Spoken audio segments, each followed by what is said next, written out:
Hey you guys, Matt Allen here. Welcome back to Tactical Bassin. Today we're talking about where bass go in the fall. As they reposition, where are they headed? Where are they stacking up? And most importantly, how do you catch them?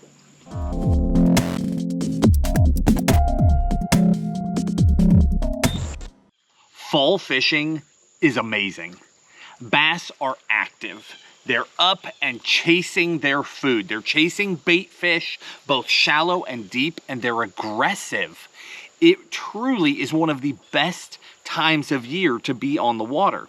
However, these fish are schooling. They are bunching up, which means there are places with very few fish or no fish at all.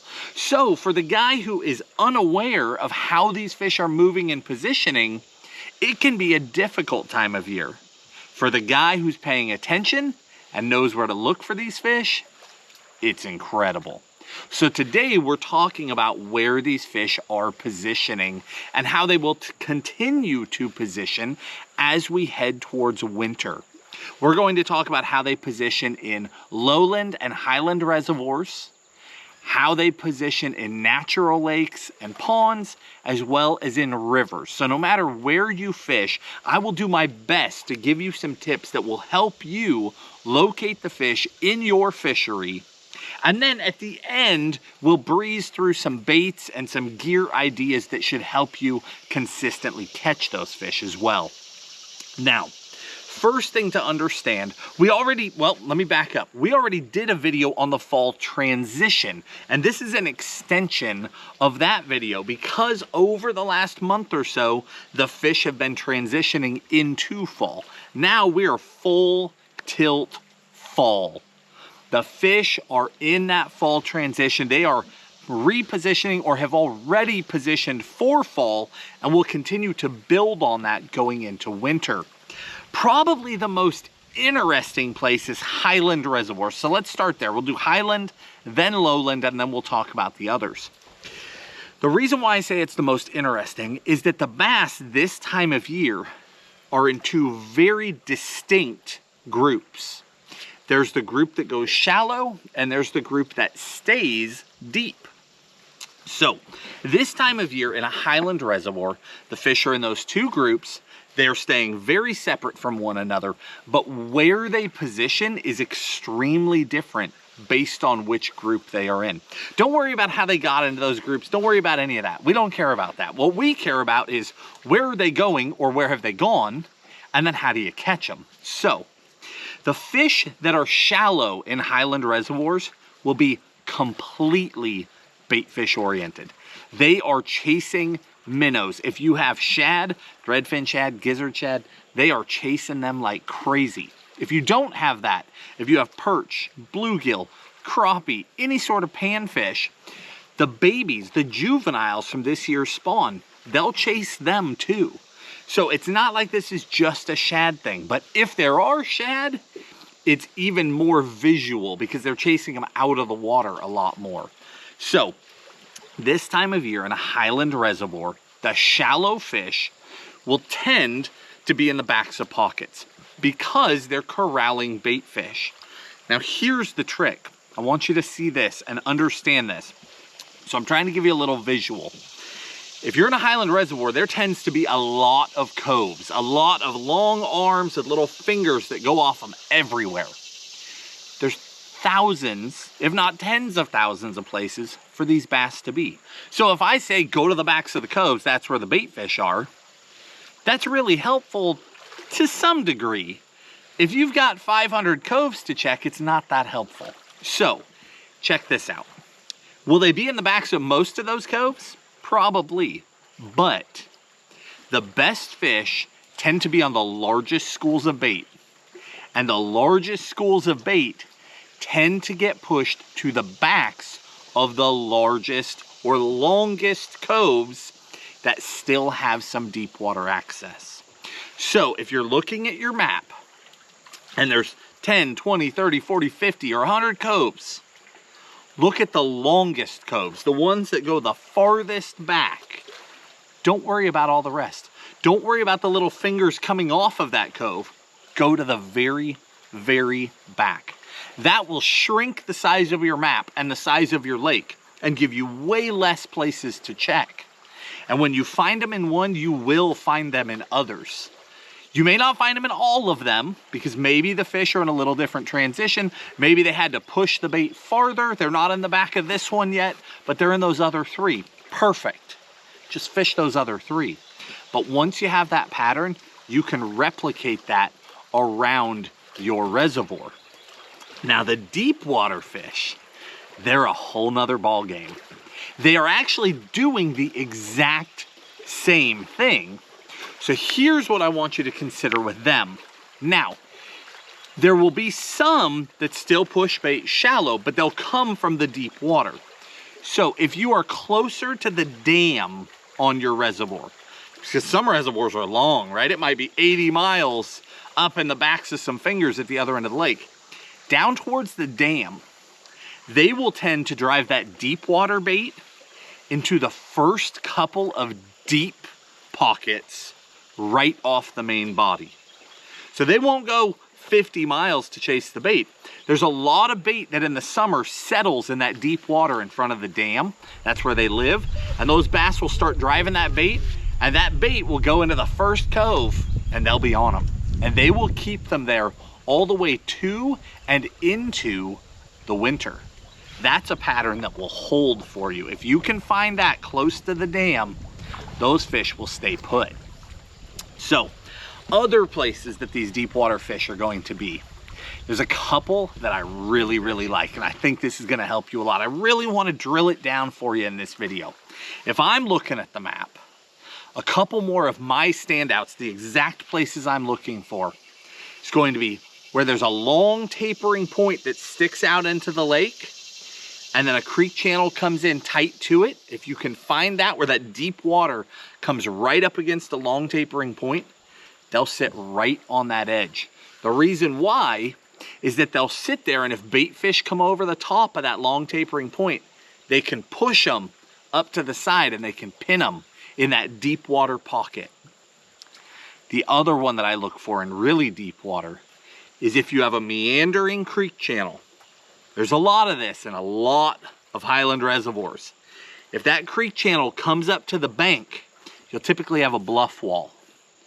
Bluff walls are not all created equal. This time of year, the best ones are right where the creek channel comes up and touches the wall. Right at that intersection. You could fish a half mile of bluff, and lo and behold, your biggest bite will come right at that intersection. You can't see it above water. It'll all look the same. It'll just be a bluff wall. But you get the big bite, you look at your map, and you're sitting right where that creek channel came in and laid up against the wall. It's very, very consistent. And you can repeat that all over your lake. You can follow that creek channel. Anywhere it touches a bluff, that's your spots. You can take that and run that across the entire country, not just your lake. It works everywhere. So for the Highland Reservoir guy, I think that's enough. I think that'll get you going this fall. These fish are really easy to target. And we'll circle back on baits here in a minute. Let's talk about lowland reservoirs. Lowland reservoirs, if you don't know what a lowland reservoir is, they tend to have a bigger dam than a Highland reservoir. Highland reservoirs tend to have a very narrow dam. They're more of a canyon with long arms that go off with lots of little fingers. Highland reservoirs tend to have much larger dams, or maybe even more than one dam. Sometimes they have to hold the water back on different sides because they tend to be flatter, shallower, and wider. You tend to have a lot of roaming hills and points. So you may have underwater contours that got flooded, and as a result, you have a high spot and a dip, high spot, dip, high spot, dip.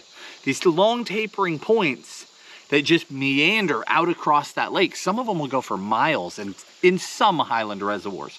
But you have a lot of offshore humps, a lot of long tapering points, a lot of winding creek channels, and you don't have a lot of big long arms full of fingers. Not anywhere near as many secondary points or small coves. A lot more big open main body.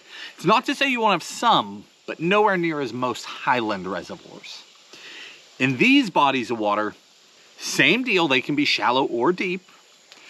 Most of them are up shallow, and it can be so much fun. So these fish, same deal, will be pushing and corralling bait fish. You'll tend to have a lot more grass. So you're looking for places where the bass can actually physically push the bait. So you tend to not have those giant contours and big, long, deep coves.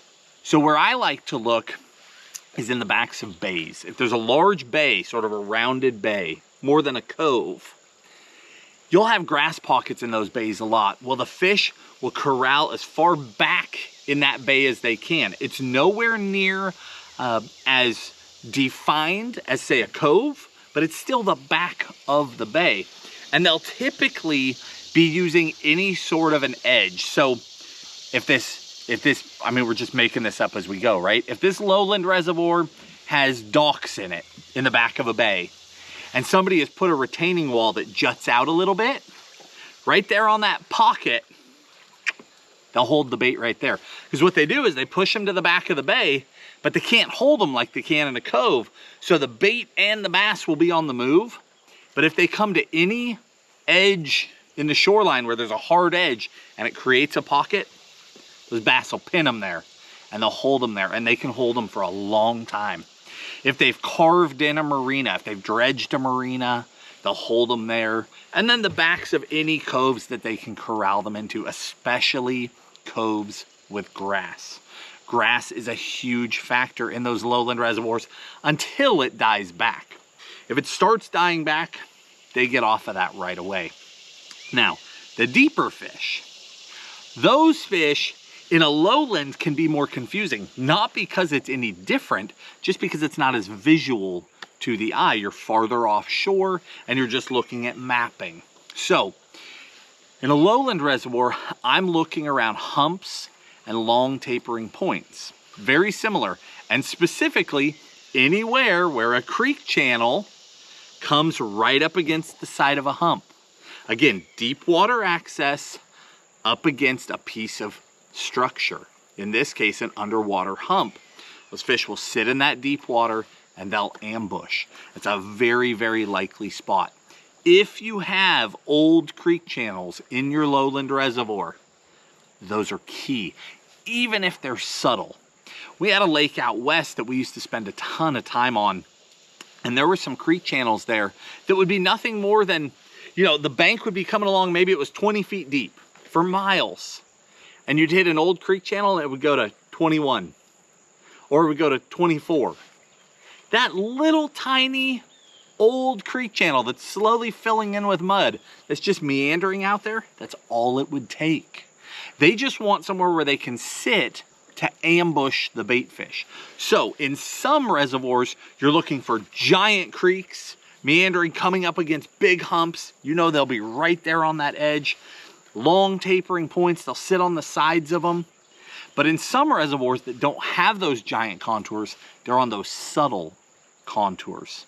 And that carries us over to natural lakes, because natural lakes tend to not have those big contours.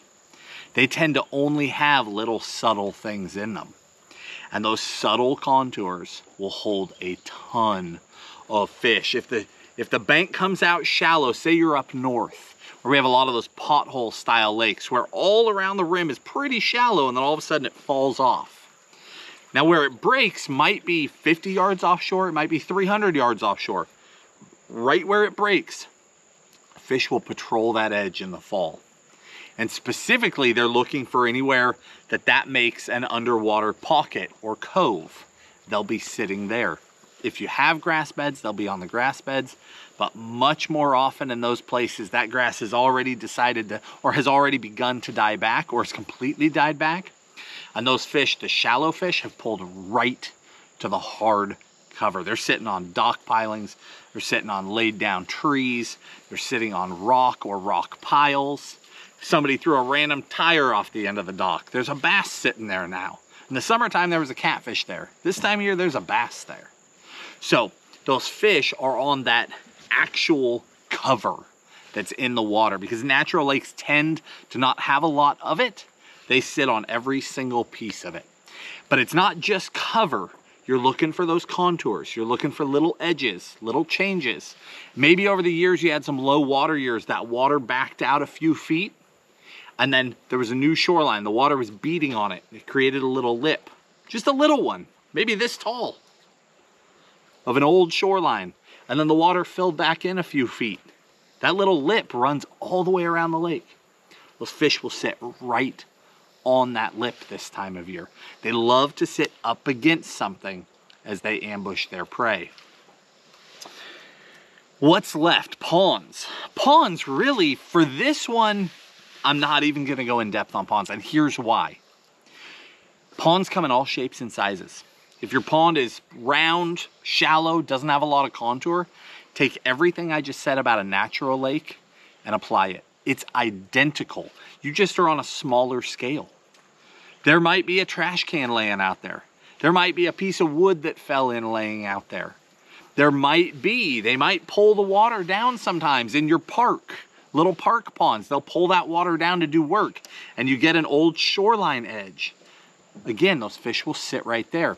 Some ponds have dams on them. Some are relatively shallow and flat, like a lowland reservoir.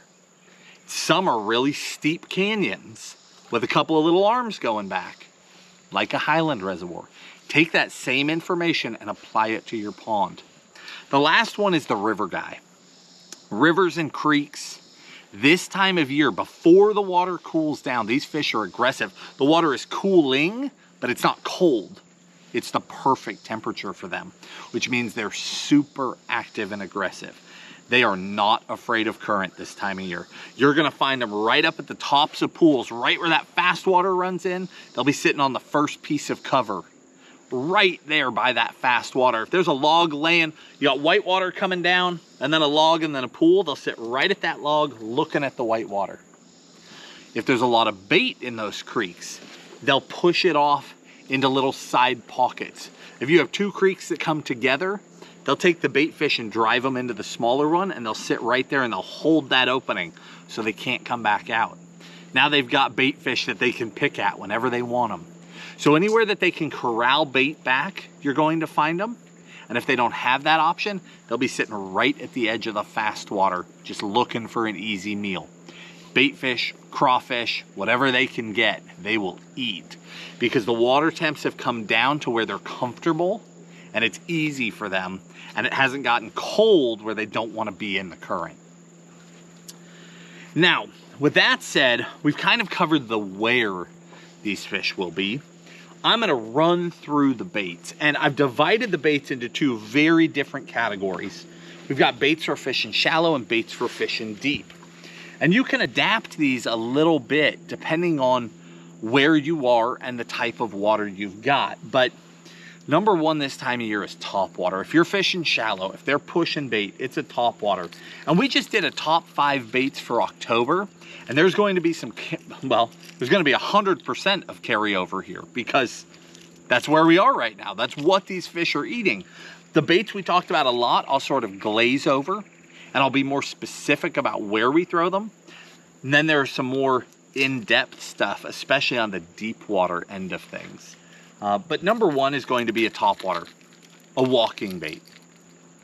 You're just trying to match the size of the bait fish that you see in your body of water. If you see them chasing big bait, you throw that big topwater.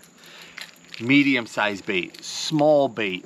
You're trying to match the exact size of what they're eating. And in the video description, I'll link all of these baits. We won't go super in-depth right now. My number 2 bait when I'm fishing really shallow, again, this can be a highland reservoir where they're pushing into the backs of pockets. This can be a lowland reservoir where they've driven them into the back of the bays and they're holding up there. This can be a natural lake where the fish are right up shallow. This can be all those places. Number 2 is a crankbait, a square bill. We talked about this one the other day, the scamp. Super loud and obnoxious, but it's a shallow bait. If you need to stand out from the crowd, that's a bait that will do it. Conversely, these two are silent. The Lucky Craft 1.5 and then the Spro Fat John 50. The Spro in particular will go dirt shallow, but these are silent baits. And this one will get up so shallow because a lot of times they're pushing these bait fish up into just no water, inches of water. And it's very hard to get baits that'll actually fish up there. That one fishes really shallow. Number 3 is a jerkbait. A jerkbait triggers a feed response in these fish, unlike almost anything. It just gets them to react. If you don't have a lot of grass, that world minnow has a ton of flash. I mean, it throws light extremely well, and then even when it sits still, it's got that flash boost in there. It just sits and vibrates on its own while the bait isn't even moving. That's that secondary action. Those fish see the flash, they see the movement, and they rise up to it, and then it's sitting there still moving. Just looks like the real thing. They commit to it. So if you don't have a lot of grass, that world minnow's perfect. If you have a lot of grass, that's not an option. If they're up around grass or cover, I switch over to a super fluke.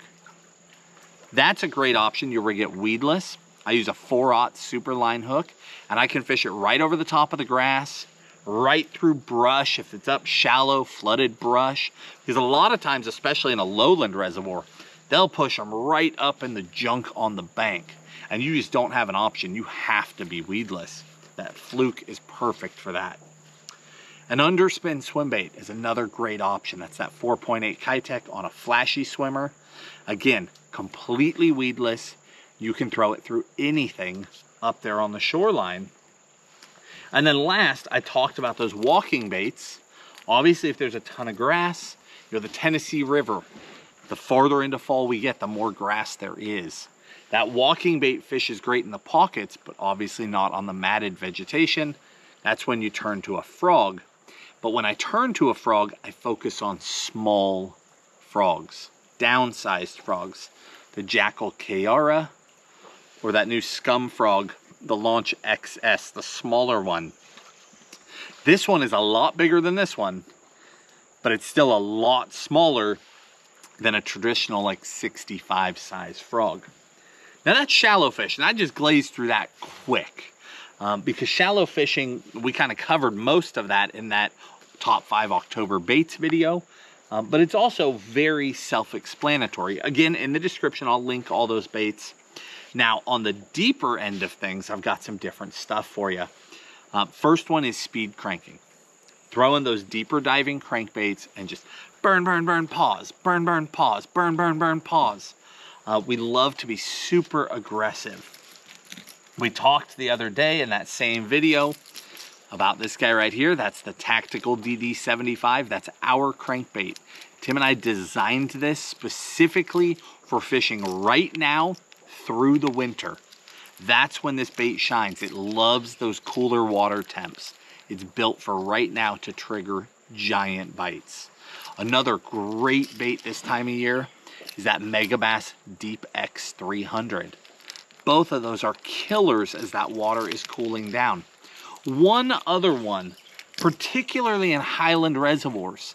There are some highland reservoirs where those deeper fish, especially the ones on long tapering points and those transitions coming off those points, some lakes are more sterile than others. There's not as many bait fish.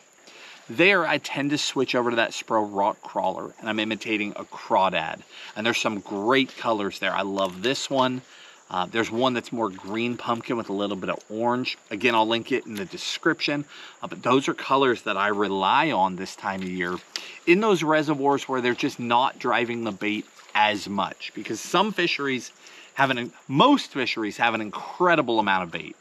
But once in a while, you'll stumble into one that just doesn't have quite as much. Next, deep water, it's the jerkbait. Just like up shallow. The difference is I want a deeper diving jerkbait. So I'm going to focus my attention on the Megabass Vision 110 Plus 1. So that's the 110 Plus 1. This is the 110 Plus 1 Junior. We're matching different size of bait. Both of these are amazing baits. I'm going to tell you right now, this 110 Plus 1 Junior, this is one of those baits that just has that magical something. I don't know I've always referred to it as the it factor. I've said that for 20 years when I'm fishing. I'll pick up a bait and I'm like, I don't know, this one has it. It has the magical it, the magical something that just fish eat it. That is one of those baits. The 110+1 is a favorite bait of mine. It's amazing. But that 110+1 Junior, I don't know what it is. It's got it. If your fishery has slightly smaller bait, that is the one. And then color can be a huge deal with a jerkbait. With my speed cranks, I tend to be using very ghosty, natural type colors.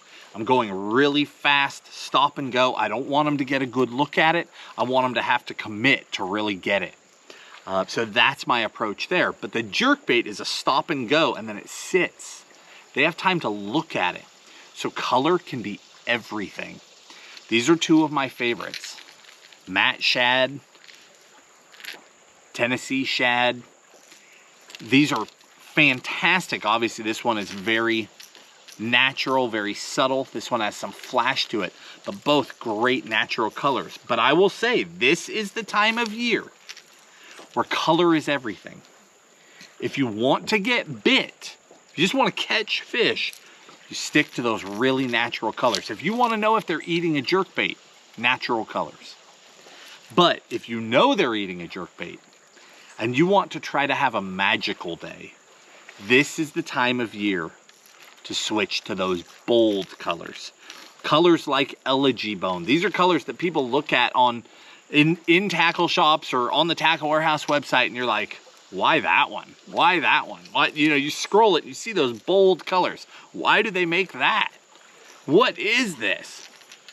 This is the time of year where if there's already a jerkbait bite, you experiment with those bold colors, and all of a sudden you'll find one that the fish are just mad at, and the bite will just go to the moon. You go from catching jerkbait fish to having an absolutely epic day on the water. And all of those just incredible days for me tend to happen on those bolder, brighter colors. Now, they don't work every day, and that's why when I go out on the lake, these are the colors I'm throwing. But when I carry a box of them with me, and when I find out, yes, I've got a bite, I start cycling through bold, aggressive colors to see if I can fire up something extra special. Next bait, we've just got a few more here, will be an underspin. Small little underspins. 2.8 Kitech will work from today through the entire winter when nothing else will work. If you just need a bite, you throw that on super light line, throw it on 6 pound. Just creep and crawl it, and they will get it. This is the other one that I fell in love with. I mean, I've preached this thing over and over and over. 3-inch Largo shad on this Gamakatsu mini underspin. It's got that dropper arm. See the difference here? See, the cool baits doesn't come down very far, so that blade lays right up under that bait. That wouldn't work with a Largo because the bait is so much taller. So you need that dropper arm to get that blade down where it can actually turn. So, great pairings for each of those baits. And then last but not least is going to be the really deep thing.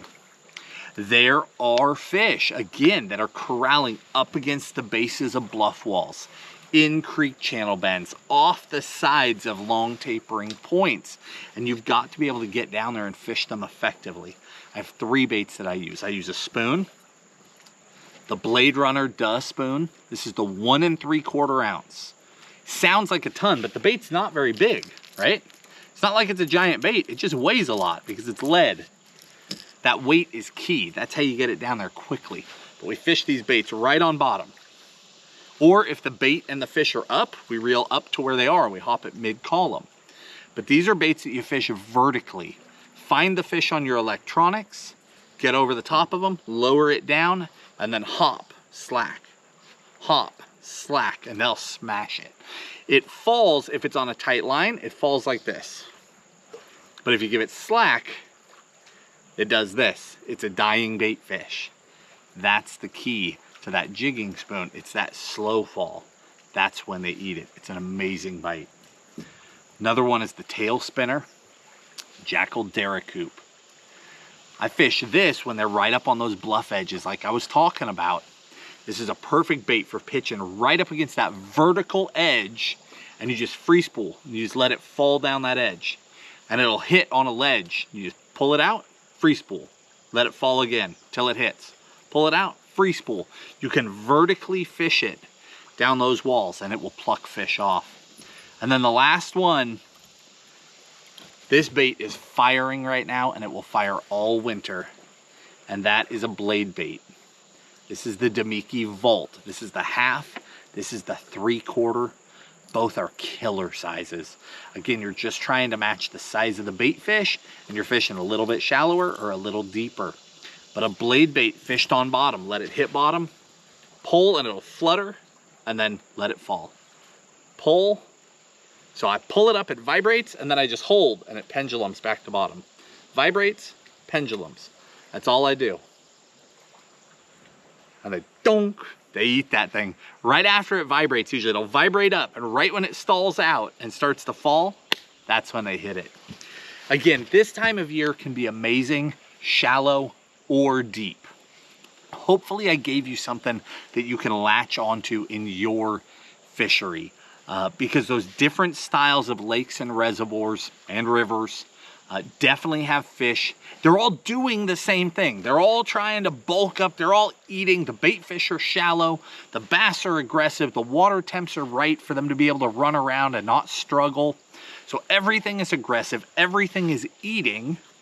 But where they do it has slight variation depending on the kind of lake. So hopefully I was able to point out some of those areas for you so you can really dial in your lake. Because the neat thing about this is if you can find them near deep water, that's going to carry as we go into winter. You'll find these fish today and you'll have them for a long, long time. And you can come back day after day, week after week, and continue to catch them, which is really fun when you only have to do the work once to find them. Guys, if you enjoyed this video, hit the like button, subscribe to the channel, and we'll talk to you soon.